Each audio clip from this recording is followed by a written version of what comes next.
Price the Lord. Hallelujah. സുഭാഷിതങ്ങൾ 16:20. ദൈവവചനം ആദരിക്കുന്നവൻ ഉത്കർഷം നേടും. Sehion ministries ഒരുക്കുന്ന വചന ശുശ്രൂഷയിലേക്ക് യേശുക്രിസ്തുവിൻ്റെ ധന്യനാമത്തിൽ എൻ്റെ ആത്മീയ ഗുരുവായ സേവർക്കാൻ വട്ടാച്ചൻ്റെ ആത്മീയ കൂട്ടായ്മയിൽ നിങ്ങളെല്ലാവരെയും സ്വാഗതം ചെയ്യുന്നു. Price the Lord. ഹല്ലേലൂയ. നമ്മളിപ്പോൾ കേട്ട വചനം ബുക്ക് ഓഫ് പ്രോവർബ്സ് ചാപ്റ്റർ 16:20. സുഭാഷിതങ്ങൾ 16:20. ദൈവവചനം ആദരിക്കുന്നവൻ ഉത്കർഷം നേടും എന്ന് പറഞ്ഞാൽ, നിയമാവർത്തന പുസ്തകത്തിൽ മോശ പറഞ്ഞിരുന്നത് പോലെ വചനത്തെ നിങ്ങളുടെ നെറ്റിത്തടത്തിലും നിങ്ങളുടെ കട്ടിളപ്പടിയന്മേലും നിങ്ങളുടെ വാതിൽപ്പടിയന്മേലും ധരിച്ച് അതിനെ ആദരിക്കുകയും ബഹുമാനിക്കുകയും ചെയ്താൽ അവന് ഉത്കർഷം ഉണ്ടാവും, അവന് വലിയ ആനന്ദം ഉണ്ടാവും, അവന് വലിയ അഭിവൃദ്ധി ഉണ്ടാവും, അവന് വലിയ നിർവൃത്തി ഉണ്ടാവും.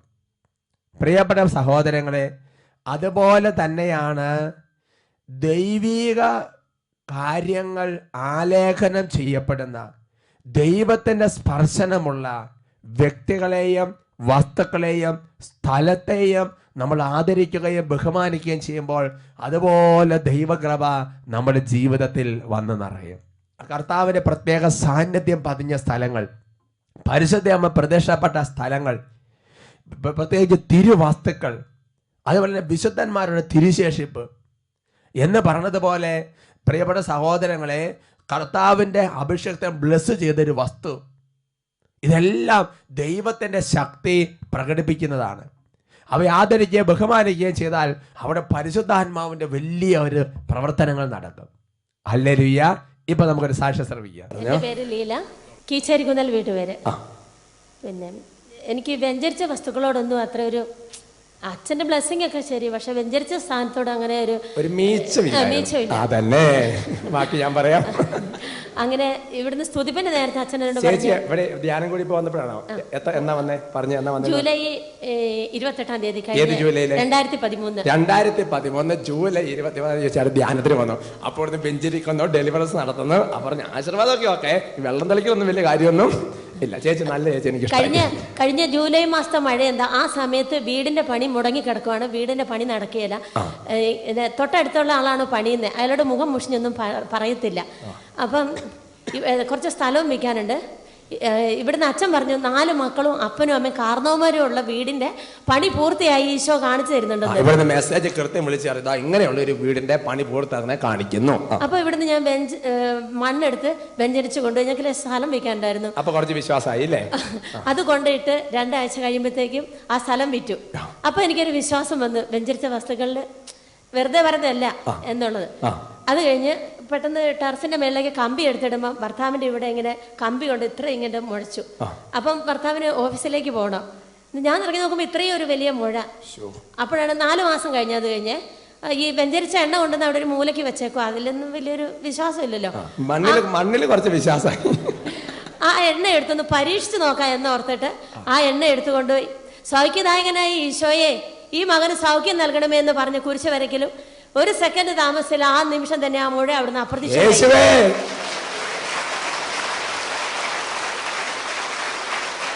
അപ്പോൾ എനിക്ക് ബോധ്യം വന്നു, ഒരു അഭിഷിക്തന്റെ കൈവെപ്പ് എന്താണെന്ന്, അഭിഷിക്തൻ തൊട്ട വസ്തുക്കളുടെ വില എന്താണെന്ന് എനിക്ക് മനസ്സിലായി. അങ്ങനെ ഇരിക്കെ 2 മാസം കഴിയുമ്പം പിന്നെ അമ്മ വീണിട്ട് ഇവിടെ ഇങ്ങനെ വലിയൊരു ഫ്രാക്ചറായി. ഈ ഇവിടുത്തെ ഈ ഇടുപ്പല് ഒടിഞ്ഞ് ഈ ഇതിലിവിടെ തൊടയില്. അപ്പത്തേക്കും എന്ത് ചെയ്യും, കാറിക്കറിയാ. എൻ്റെ 2 മക്കൾ, ഇരട്ട മക്കളും ഉണ്ട്. അമ്മ വീണ് കിടക്കുക ഇന്ന് മുറ്റത്ത്. 3 പേരും കൂടെ ഞങ്ങൾ നിൽക്കാൻ മേലാത്ത അമ്മേനെ താങ്ങി പിടിച്ചുകൊണ്ട് കിടത്തി. അപ്പം എൻ്റെ മനസ്സിലിങ്ങനെ പറയാം, എണ്ണ എടുത്ത് തൊട്ട് പ്രാർത്ഥിക്കാം, സൗഖ്യദായകനായ ഈശോ സൗഖ്യം തരും. അപ്പൊ അവൻ കിടന്ന അമ്മയുടെ ഇവിടെ ഇങ്ങനെ എണ്ണ തൊട്ട് പ്രാർത്ഥിച്ചു. വിശ്വസിച്ചാൽ നീ ദൈവമഹത്വം ദർശിക്കുക എന്നുള്ള വചനം തന്നെ എൻ്റെ മനസ്സിലേക്ക് ഇങ്ങനെ വന്നു. ഞാൻ അപ്പോൾ തന്നെ വിശ്വസിച്ചു. അമ്മ വിശ്വസിച്ചു, അമ്മയ്ക്ക് ഒരു കുഴപ്പം വരികയല്ല. അപ്പം കിടന്ന അമ്മ നേരം വെളുത്തപ്പോൾ ഏറ്റു നിന്നു. പക്ഷെ കാല് കുത്തുമ്പോൾ ഒരു വേദന. എന്നാൽ എന്തെങ്കിലും എല്ലിന് പൊട്ടലുണ്ടാവും, നമുക്കൊന്ന് പോയി നോക്കാം ഹോസ്പിറ്റലിൽ. അപ്പോൾ വൈകിട്ടാണ് വീഴുന്നത്, 7 മണി 8 മണി, പിന്നെ എവിടെയും കൊണ്ടുപോകാൻ പറ്റില്ല. അങ്ങനെ പിറ്റേ ദിവസം ഹോസ്പിറ്റലിൽ കൊണ്ടുവന്ന് കഴിഞ്ഞപ്പോഴത്തേക്കും ഡോക്ടർ പറയുന്നു, ഇപ്പം തന്നെ ഇത് ഓപ്പറേഷൻ ചെയ്യണം, അല്ലാതെ നടക്കുകയല്ല, എല്ല് പൊട്ടി ഇങ്ങനെ വിണ്ടിരിക്കുക ചെയ്യുന്നത്, ഒരു രക്ഷയില്ല, ഓപ്പറേഷൻ ചെയ്യണം എന്ന് പറഞ്ഞു.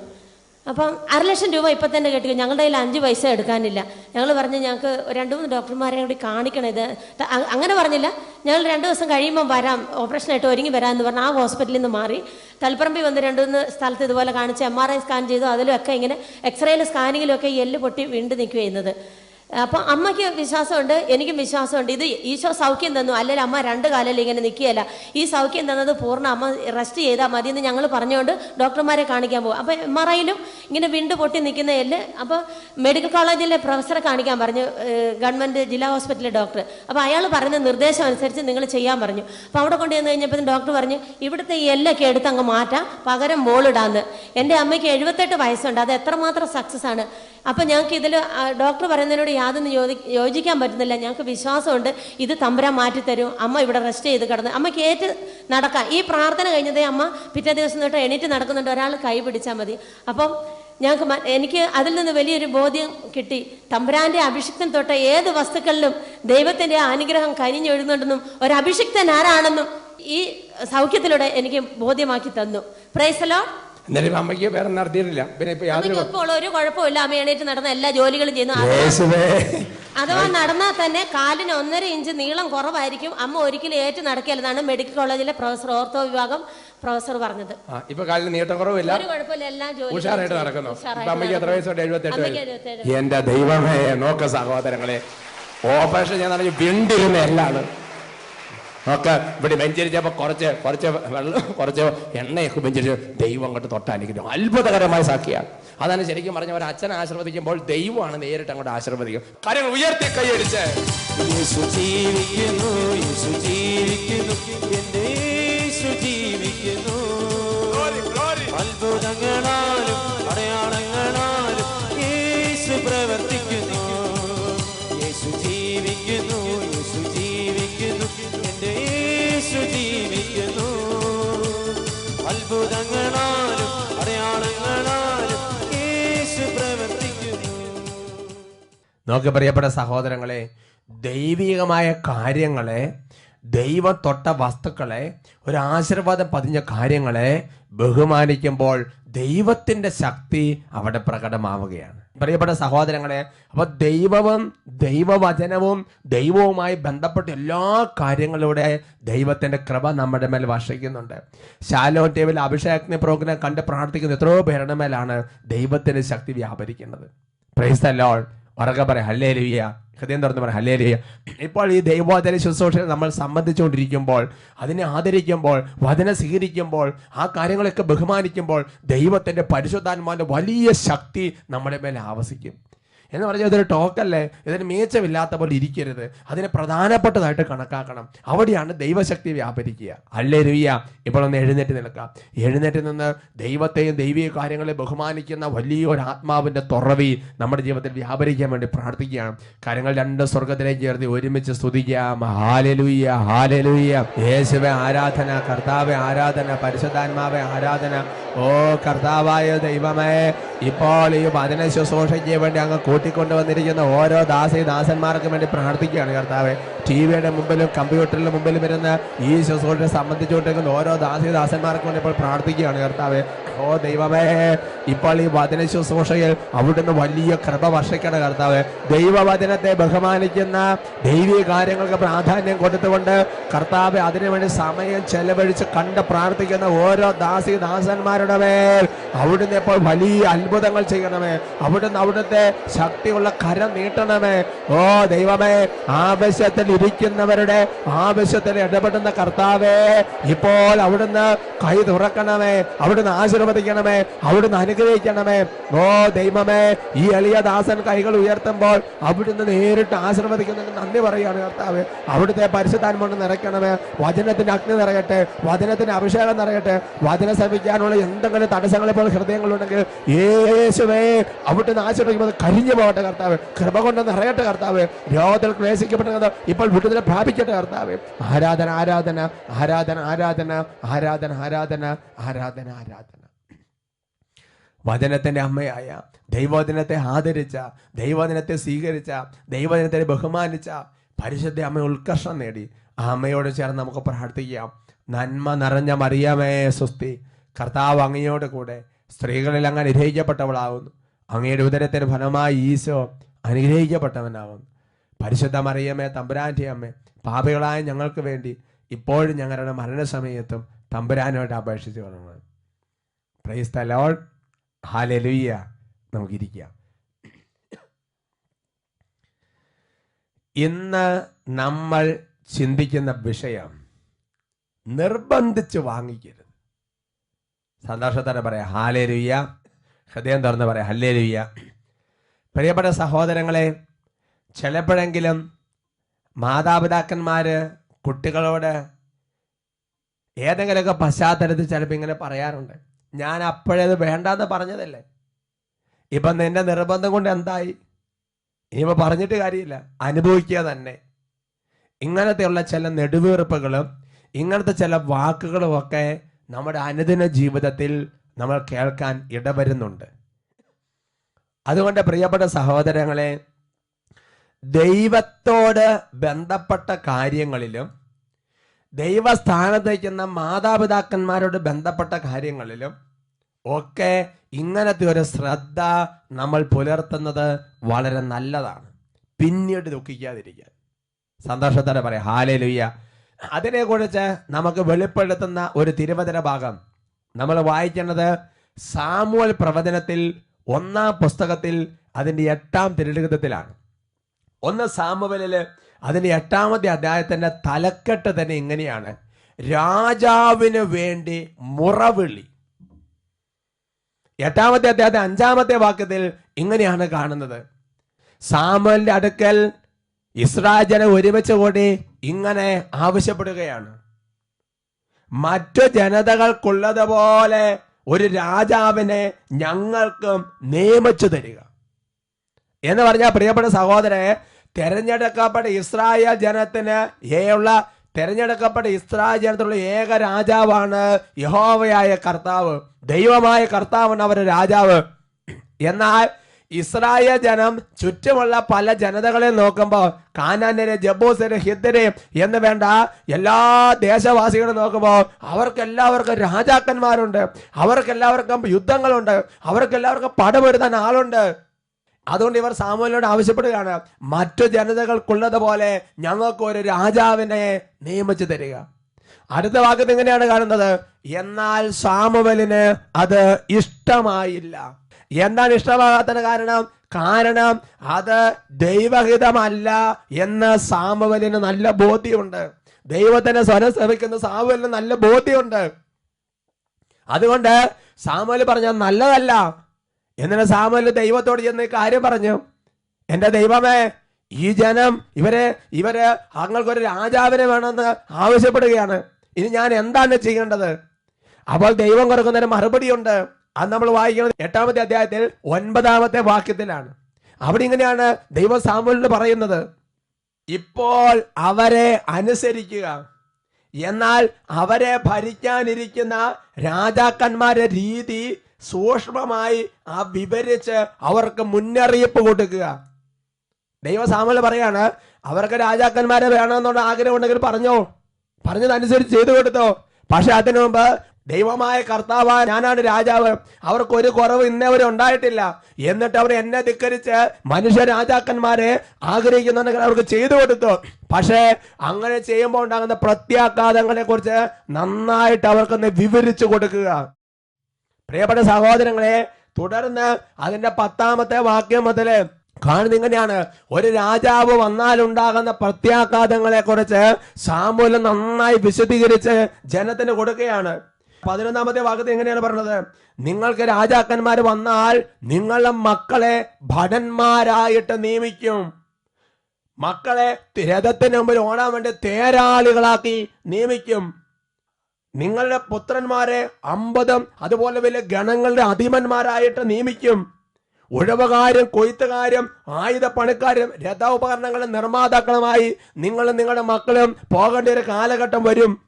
വീണ്ടും അതുപോലെ നിങ്ങളുടെ പുത്രിമാരെ സുഗന്ധ തൈലങ്ങൾ സംവഹിക്കുന്നവരും പാചകക്കാരികളും അപ്പക്കാരുമാക്കി മാറ്റുന്ന ഒരു കാലഘട്ടം വരും. ഇപ്പൊ കുഴപ്പമില്ലെങ്കിലും ഈ രാജാക്കന്മാരുടെ തലമുറകൾ വരുമ്പോൾ ഇങ്ങനെ ഒരു അപകടം പതിയിരിക്കുന്നുണ്ട്.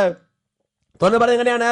നിങ്ങളുടെ വയലുകളിലും മുന്തിരിത്തോട്ടങ്ങളിലും പണിയെടുക്കാൻ വേണ്ടി അടിമകൾ എന്നതുപോലെ അവരെ ജോലിക്ക് നിയോഗിക്കും. നിങ്ങൾ രാജാവ് നിമിത്തം അന്ന് നിങ്ങൾ വിലപിക്കുന്ന ഒരു കാലഘട്ടം വരും. അങ്ങനെ സാമുവേൽ മനസ്സിലാകുന്ന ഭാഷയിൽ ഈ ജനത്തെ മുഴുവൻ ഒരുമിച്ച് കൂട്ടി പറഞ്ഞു. പ്രിയപ്പെട്ട സഹോദരങ്ങളെ, 19-ാമത്തെ വാക്യം. എന്നാൽ സാമുവേലിന്റെ വാക്കുകൾ ജനം അവഗണിച്ചു. അവര് പറഞ്ഞ് ഞങ്ങൾക്ക് രാജാവിനെ കിട്ടുക. കുട്ടികൾ വാശി പിടിച്ച് കളിപ്പാട്ട് വാങ്ങിച്ച് ജനം വാശി പിടിച്ച് കരണത് പോലെ ഞങ്ങൾക്ക് രാജാവിനെ തരിക എന്ന് പറഞ്ഞ് അവർ വാശി പിടിച്ച്.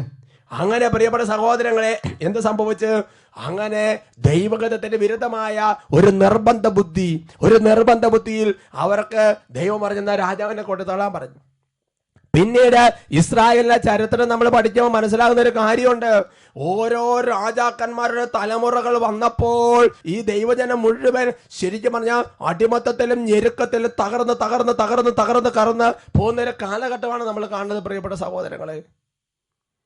അതുകൊണ്ട് നമ്മുടെ ജീവിതത്തിൽ ഗൗരവബോധ്യം നമ്മൾ ചിന്തിക്കേണ്ട ഒരു കാര്യമുണ്ട്. നിർബന്ധിച്ച് ഓരോ കാര്യങ്ങൾ വാങ്ങിക്കാൻ നിൽക്കരുത്. ഉറക്കെ പറയാ ഹല്ലേലൂയ. ഹൃദയം തുറന്ന് പറയാം ഹല്ലേലൂയ. മനസ്സുറന്ന് പറയാം ഹല്ലേലൂയ.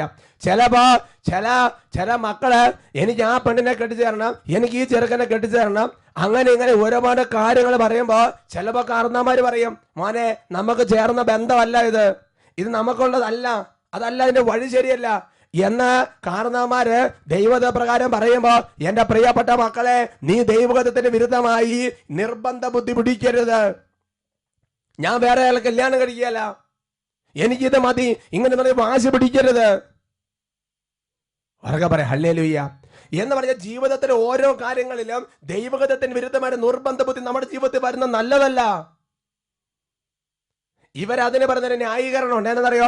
മറ്റു ജനതകളുടേതുപോലെ ഞങ്ങൾക്കും ഒരു രാജാവിന്. ഇതാണ് ഇവരുടെ ന്യായവാദം.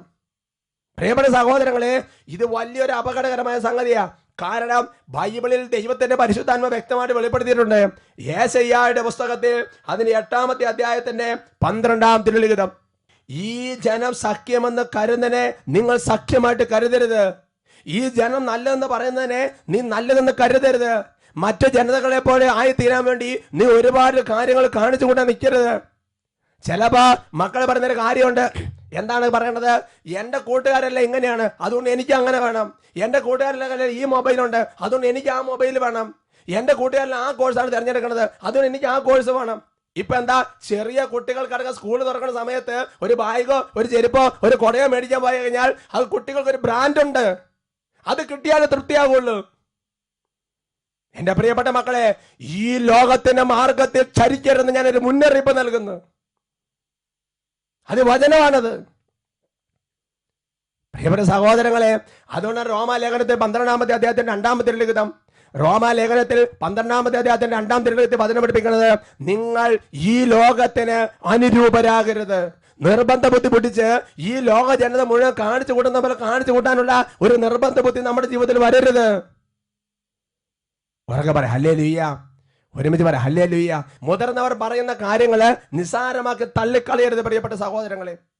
അതുകൊണ്ടാണ് പുറപ്പാടിന്റെ പുസ്തകം 23-ാമത്തെ അധ്യായത്തിന്റെ 1-2 തിരുലിഖിതങ്ങൾ വചനം പഠിപ്പിക്കുന്നത്, ഭൂരിപക്ഷത്തോട് ചേർന്ന് തിന്മ ചെയ്യരുത് എന്ന് പറഞ്ഞാൽ ദൈവഗതത്തിന് വിരുദ്ധമായ നിർബന്ധ ബുദ്ധി പിടിക്കുമ്പോൾ നമ്മൾ ആ ഭൂരിപക്ഷത്തോട് ചേർന്ന് ആ നിർബന്ധ ബുദ്ധിക്ക് വശംവദമായി കൊടുക്കരുത്. അങ്ങനെ കൊടുത്താൽ പ്രത്യാഘാതങ്ങളുണ്ട്. അതിന് നല്ലൊരു ഉദാഹരണം നമ്മൾ ബൈബിളിൽ കാണുന്നത് പുറപ്പാടിന്റെ പുസ്തകത്തിൽ തന്നെയാണ്. പുറപ്പാടിന്റെ പുസ്തകത്തിൽ അതിന്റെ 32-ാമത്തെ അധ്യായത്തിന്റെ 35-ാം തിരുലിഖിതം അവർ വചനം പഠിപ്പിച്ചിരിക്കുന്നത് ഇങ്ങനെയാണ്, കാളക്കുട്ടിയെ നിർമ്മിക്കാൻ അവർ അഹറോനെ നിർബന്ധിച്ചതിനാൽ കർത്താവ് അവരുടെ മേൽ മഹാമാരി അയച്ചു. എന്താണ് ഇതിന്റെ പശ്ചാത്തലം പ്രിയപ്പെട്ട സഹോദരങ്ങളെ? പുറപ്പാടിന്റെ ദിവസം 32-ാമത്തെ അധ്യായത്തിന്റെ തുടക്കത്തിൽ കാണുന്നത് ഇങ്ങനെയാണ്. അതായത് മോശ ദൈവത്തിന്റെ സന്നിധിയിൽ മലമുകളിൽ പോയി ദൈവകൽപ്പനകളും എല്ലാം സ്വീകരിച്ച് വരാൻ അങ്ങനെ മലമുകളിൽ ആയിരിക്കുമ്പോ മോശക്ക് 2 ദിവസമായിട്ട് വന്നിട്ടില്ല, കുറച്ച് ദിവസമായിട്ട് വന്നിട്ടില്ല, മോശയെ കാണാനില്ല. ഉടനെ ഈ ദൈവജനം അഹരോന്റെ അടുത്ത് എന്ന് പറഞ്ഞൊരു സംഗതിയുണ്ട്, ബാക്കി എല്ലാ ജനതകൾക്കും ദേവന്മാർ. കാരണം എന്താ, ഇവർക്ക് ഈജിപ്തിൽ ജീവിച്ചപ്പോൾ ഇവർക്ക് ദേവന്മാരെയും അങ്ങനെയുള്ള കാര്യങ്ങൾ കണ്ടതും ആരാധന്റെ പരിചയമുണ്ട്. അതുകൊണ്ട് ഈ ലോക ജനത ചെയ്യുന്നത് പോലെ ഞങ്ങൾക്ക് ദേവന്മാരെ ഉണ്ടാക്കത്തല്ല നിർബന്ധിച്ച് പറഞ്ഞ് അഹറോൻ പറയുന്നുണ്ട്. അഹറോൻ മോശയോട് പറഞ്ഞു, ഇവരെ നിർബന്ധിച്ചുകൊണ്ട് ഞാൻ ചെയ്തതാണ്.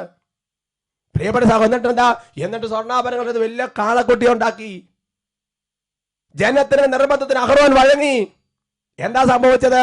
കുറെ നാളുകൾ കഴിഞ്ഞപ്പോൾ ഈ ദൈവജനത്തിന് മേൽ മഹാമാരി വന്ന സഹോദരങ്ങളെ. അതുകൊണ്ട് പ്രിയപ്പെട്ട സഹോദരങ്ങളെ, ഓരോ കാര്യത്തിനും നമ്മുടെ കുടുംബാംഗങ്ങളും നമ്മുടെ ദേശക്കാരും നമ്മുടെ ഇടവകയിലുള്ളവരും നമ്മുടെ കമ്മിറ്റിയിലുള്ളവരും നമ്മുടെ മീറ്റിങ്ങിലുള്ളവരും നമ്മളുമായി ബന്ധപ്പെട്ടുള്ളവരും ഓരോ കാര്യത്തിനും ഇവിടെ നിർബന്ധം പിടിച്ച് വാശി പിടിക്കുമ്പോൾ, പ്രിയപ്പെട്ട മകനെ മകളെ, എഴുതപ്പെട്ട ദൈവവചനം ലംഘിക്കുന്നുണ്ടോ എന്ന് നീ നന്നായിട്ട് ഒന്ന് ആത്മശോധന ചെയ്യണം. ഉറക്കെ പറ ഹല്ലേലൂയ. കാരണം യേശു പലപ്പോഴും ഈ നിർബന്ധങ്ങൾക്ക് വഴങ്ങുന്നില്ല എന്ന് വചനമുണ്ട്. അത് നമ്മൾ വായിക്കുന്നത് ലൂക്കായുടെ സുവിശേഷം 4-ാമത്തെ അധ്യായത്തിലാണ്. ലൂക്കായുടെ സുവിശേഷം 4-ാമത്തെ അധ്യായത്തിന്റെ 42-ാം തിരുലിഖിതം. അവിടെ വചനം എങ്ങനെയാണ് പഠിപ്പിക്കുന്നത്? പ്രഭാതമായപ്പോൾ അവനൊരു വിജന സ്ഥലത്തേക്ക് പോയി. ജനക്കൂട്ടം അവനെ അന്വേഷിച്ചെന്നു. തങ്ങളെ വിട്ടുപോകരുതെന്ന് അവർ അവനെ നിർബന്ധിച്ചു. എന്നാൽ അവൻ പറഞ്ഞു, മറ്റ് പട്ടണങ്ങളിൽ ഞാൻ ദൈവരാജ്യത്തിന്റെ സുവിശേഷം പ്രസംഗിക്കേണ്ടിയിരിക്കുന്നു, അതിനുവേണ്ടി ഞാൻ അയക്കപ്പെട്ടിരിക്കുന്നത് എന്ന് പറഞ്ഞ പ്രിയപ്പെട്ട സഹോദരങ്ങളെ, ശരിക്കും ജനം തങ്ങളുടെ കൂടെ താമസിക്കണമെന്ന് കർത്താവ് നിർബന്ധിച്ച് പറയുമ്പോൾ ജനക്കൂട്ടത്തിന്റെ നിർബന്ധത്തിന് വഴങ്ങുകയല്ല, പിന്നെയോ ദൈവഹിതം നിറവേറ്റാനുള്ള തീരുമാനമാണ് യേശു ക്രിസ്തു എടുത്തത്. ഉറക്കെ പറയാം ഹല്ലേലൂയ. അതുകൊണ്ട് പ്രിയപ്പെട്ട സഹോദരങ്ങളെ, ഈ ലോക ജനത ചെയ്യുന്നത് പോലെ ചെയ്യാനുള്ള വെപ്രാളവും ത്വരയും നമ്മുടെ ജീവിതത്തിൽ മാറ്റണം. മക്കൾ ഓരോ കാര്യങ്ങൾ ചോദിക്കാൻ മാതാപിതാക്കന്മാർ ഗൗരവത്തോടെ ചിന്തിക്കണം. ഒരു നേതൃത്വമുള്ള വ്യക്തി ഓരോ തീരുമാനം എടുക്കുന്നതിന് മുമ്പ് ഒരുപാട് അഭിപ്രായങ്ങൾ വരുമ്പോൾ ആ അഭിപ്രായങ്ങൾക്ക് അനുസരിച്ച് പോകാനുള്ള ഒരു വ്യക്തിയല്ല ദൈവവചനം പാലിക്കുന്ന ഒരു വ്യക്തി. ഒരു തീരുമാനം എടുക്കുന്നതിന് മുമ്പ് ഇത് ദൈവഹിതമാണോ, ദൈവവചനം ലംഘിക്കുന്നത് ശരിക്കും ആത്മശോധന ചെയ്യണം. നിർബന്ധങ്ങൾക്ക് വഴങ്ങരുത്, നിർബന്ധിച്ച് വാങ്ങിക്കാൻ നിൽക്കരുത്. അത് ദൈവത്തോടാണെങ്കിലും മുതിർന്നവരോടാണെങ്കിലും മാതാപിതാക്കന്മാരാണെങ്കിലും എന്ത് മേഖലയിലാണെങ്കിലും. എന്നാൽ പ്രിയപ്പെട്ട സഹോദരങ്ങളെ, ഇതിനൊരു മറുവശമുണ്ട്. യേശു നിർബന്ധത്തിന് വഴങ്ങുന്ന ചില സാഹചര്യങ്ങളുണ്ട്. അതിനൊരു ഉദാഹരണം ബൈബിളിലുണ്ട്. അത് നമ്മൾ വായിക്കുന്നത് ലൂക്കായുടെ സുവിശേഷം 24-ാമത്തെ അധ്യായത്തിന്റെ 29-ാം തിരുലിഖിതത്തിലാണ്. അവിടെ എമ്മാവൂസിലേക്ക് പോയി ശിഷ്യന്മാരുടെ കൂടെ കർത്താവ് നടങ്ങുക. അവരൊരുമിച്ച് യാത്ര ചെയ്യുമ്പോൾ അവർ എത്തേണ്ട ഗ്രാമത്തോട് അടുത്തപ്പോൾ യേശു യാത്ര തുടരുകയാണെന്ന് ഭാവിച്ചപ്പോൾ അപ്പസ്വലന്മാർ അതിന് 29-ാമത്തെ വാക്യത്തിൽ അവനിങ്ങനെ വചനം പഠിപ്പിക്കുന്നത്, അവർ അവനെ നിർബന്ധിച്ചുകൊണ്ട് പറഞ്ഞു, ഞങ്ങളുടെ കൂടെ താമസിക്കുക എന്ന് പറഞ്ഞാൽ ദൈവിക കാര്യങ്ങളിലേക്ക് ഒരു നിർബന്ധ ബുദ്ധി നമ്മുടെ ജീവിതത്തിൽ ആവശ്യമാണ്. യേശു അവരോട് താമസിച്ചു എന്ന് വചനം വെളിപ്പെടുത്തുന്നുണ്ട്. പ്രിയപ്പെട്ട സഹോദരങ്ങൾ, യോഹന്നാൻ 4-ാമത്തെ അധ്യായത്തിൽ സമരിയാക്കാരിയുടെ യേശുവിനെ കുറിച്ചുള്ള വാർത്തകൾ കേട്ട് ആ ജനം ഒരുമിച്ച് വന്നപ്പോൾ ഞങ്ങളുടെ കൂടെ താമസിക്കാൻ പറഞ്ഞപ്പോൾ യേശു അവരോട് താമസിച്ചു എന്ന് വചനം വെളിപ്പെടുത്തുന്നുണ്ട്. അതുകൊണ്ട് പ്രിയപ്പെട്ട സഹോദരങ്ങളെ, ആത്മീയ കാര്യങ്ങൾക്ക് ഒരു നിർബന്ധ ബുദ്ധി വേണം. പള്ളി പോകുന്നതിന് നിർബന്ധ ബുദ്ധി വേണം. എല്ലാത്തിനും സ്വാതന്ത്ര്യം കൊടുക്കുന്നല്ല പറഞ്ഞതിന്റെ അർത്ഥം. ആത്മീയ കാര്യത്തിലും ദൈവവചനം പാലിക്കുന്ന കാര്യത്തിലും അതിനകത്തൊരു നിർബന്ധ ബുദ്ധി വേണം. ബാക്കി കാര്യങ്ങളിൽ അത് ദൈവവചനം അനുസരിക്കുന്നതിന് വിരുദ്ധമാണെങ്കിൽ അത് അനുവദിക്കരുത് പ്രിയപ്പെട്ട സഹോദരങ്ങളെ. കാരണം നിർബന്ധിച്ച് വാങ്ങുന്നതെല്ലാം ഒരു കാലത്ത് വിനയായി തീരും സഹോദരങ്ങളെ. Price the Lord. കർത്താവിനെ എഴുന്നേറ്റ് നമുക്ക് പ്രാർത്ഥിക്കാം. രണ്ട് കരങ്ങൾ തുറന്നു പിടിച്ച് കർത്താവിനെ പ്രാർത്ഥിക്കുക. ദൈവമേ, നല്ലതും പ്രീതിജനകവുമായ ഏതെന്ന് വിവേചിച്ചറിയാൻ ഒരു കൃപ, റോമ 12-ാമത്തെ അധ്യായത്തിൽ അങ്ങ് പറഞ്ഞിരിക്കുന്ന ഒരു കൃപ ഞങ്ങൾക്ക് നൽകണമേ. കാര്യങ്ങൾ ഉയർത്തി സ്തുതിക്കട്ടെ. ഹല്ലേലൂയ, ഹല്ലേലൂയ, ഹല്ലേലൂയ. യേശുവേ, ആരാധന, ആരാധന. കർത്താവേ, ഇപ്പോൾ അവിടുത്തെ അതരത്തിൽ നിന്ന് പുറപ്പെട്ട ഓരോ വചനങ്ങളും ഇപ്പോൾ ഹൃദയത്തിൽ വിത്തായിട്ട് കർത്താവേ, പ്രാർത്ഥനാ സമയത്ത് ഒരു വലിയ മഴ, പരിശുദ്ധാത്മ അഭിഷേകത്തിന്റെ മഴ വന്ന് പൊട്ടുമുളയ്ക്കാൻ ഇടവരട്ടെ കർത്താവ്. ഇത് ഫലം പുറപ്പെടുവിക്കട്ടെ കർത്താവ്.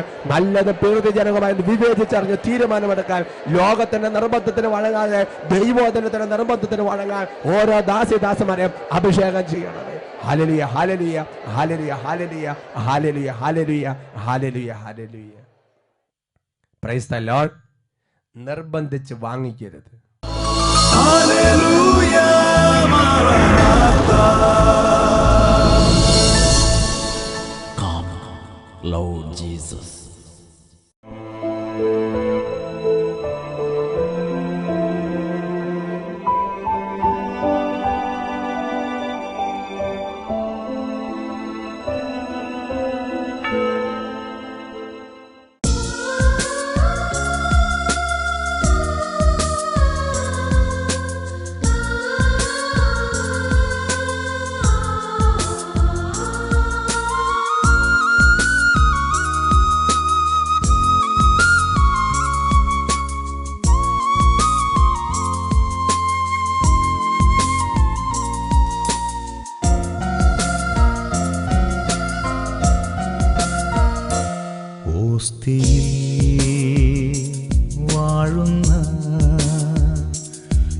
യേശുവിൻ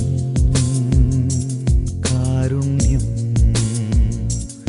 ഏഴയൻ നാവിലും ഉള്ളിലും സാന്ത്വനം എല്ലാം മറന്നും സ്തുതിയിൽ അലിഞ്ഞും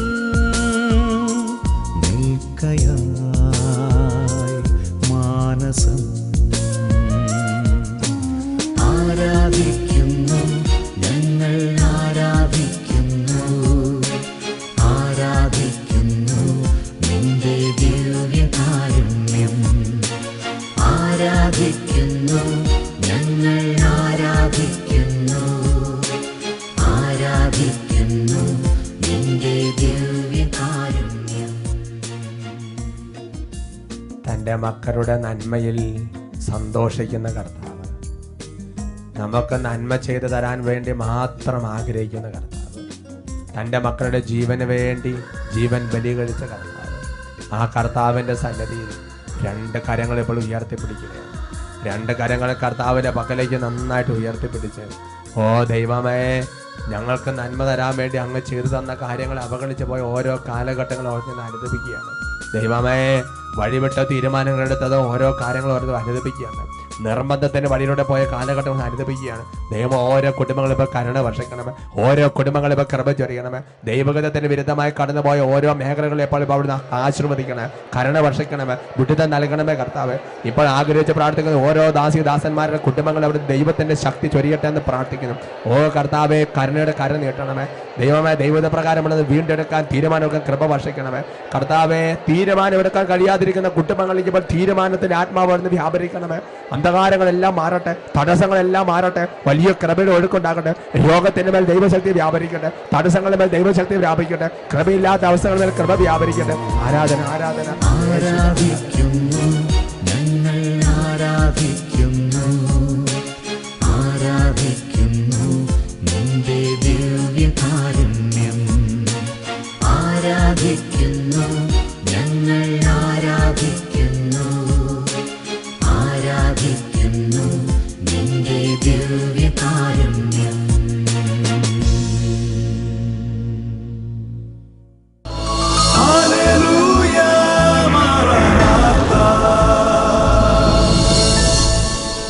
Come, Lord Jesus.